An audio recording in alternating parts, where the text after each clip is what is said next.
जहाँ तक कल भी मैंने कहा था, आतंकवाद को जड़ से ख़त्म करने के लिए और पाकिस्तान समर्थित आतंकवाद जो कई दशकों से हमको टारगेट किए हुए हैं, चाहे वो कश्मीर हो चाहे पंजाब हो, ये पूरी दुनिया जानती है और पूरा देश आतंकवाद से तंग आ चुका है। हम चाहते समाप्त हो, और जो ताकतें पाकिस्तान के सरजमीन पे आतंकवाद को पनपाने का काम करती हैं, उनका सफाया होना बहुत ज़रूरी है।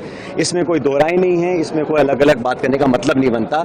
सारे दल, पक्ष विपक्ष, पूरा देश एकजुट है और होना भी चाहिए। और हमारी सेना का जो प्रदर्शन रहा है ऑपरेशन सिंदूर में, जिस पराक्रम का परिचय उन्होंने दिया है, जिस मुस्तैदी से न सिर्फ भारत की रक्षा करी है लेकिन उन ठिकानों को ध्वस्त किया है जो आतंकवाद के नर्सरी थी, तो मैं समझता हूँ हमारी सेना को सलाम हमें करना चाहिए। और मैं तो कहता हूँ ना सिर्फ सैनिकों को, लेकिन उन सैनिकों के परिवारों को जिन्होंने अपने लोगों को हमारी रक्षा के लिए सरहद पर भेजा है, उन लोगों को मैं साधुवाद देता हूँ, उन परिजनों को। और पूरा देश गर्वान्वित महसूस करता है जब भारत की सेना देश की रक्षा के लिए सब कुछ कुर्बान करने के लिए तत्पर रहती है। और मुझे लगता है कि पूरी दुनिया में सबसे प्रोफेशनल आर्मी अगर कोई है तो भारत की है। लेकिन जिस प्रकार से युद्ध विराम किया गया, उसकी घोषणा एक तीसरे मुल्क के राष्ट्रपति करते हैं, ये अप्रत्याशित है। आज तक कभी ऐसा हुआ नहीं है।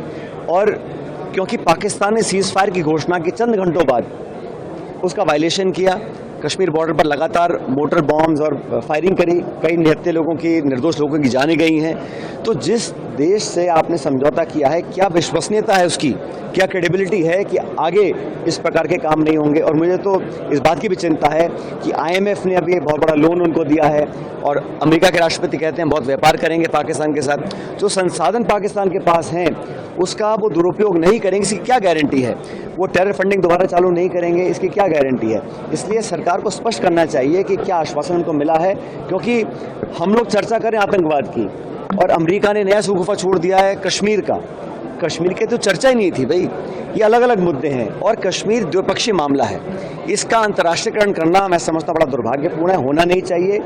और मुझे लगता है कि अलग अलग देशों से जो आवाज़ें आ रही हैं उसमें कहीं ना कहीं भारत और पाकिस्तान को एक तराजू में तोलने का काम किया जा रहा है, जो बड़ा गलत है, क्योंकि कोई तुलना नहीं है। भारत की अर्थव्यवस्था पाकिस्तान से 11 गुना है, वो एक फेल्ड स्टेट है। इमरान खान को जेल में डाला हुआ है, इलेक्टेड MPs को जेल में बंद किया हुआ है। ISI और पाकिस्तान आर्मी देश को चलाती है और वहाँ की जो सरकार है वो एक बड़ी कमज़ोर सरकार है। इसलिए उनकी विश्वसनीयता पर मुझे सवाल है। इसलिए सरकार को स्पष्ट करना चाहिए कि किन मापदंडों को देखकर, किन आश्वासनों को लेकर हम लोगों ने सीज फायर किया है। और अमेरिका का जो हस्तक्षेप रहा, कश्मीर पर मध्यस्थता की वो बात कर रहे हैं, उसको सिरे से नकारना चाहिए।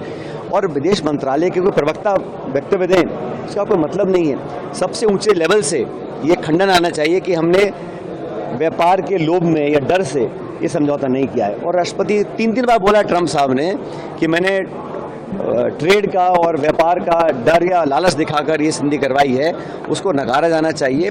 और मुझे लगता है कि पूरा देश एकजुट है।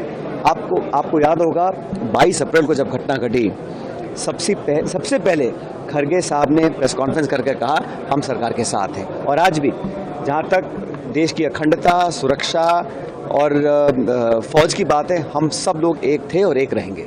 सर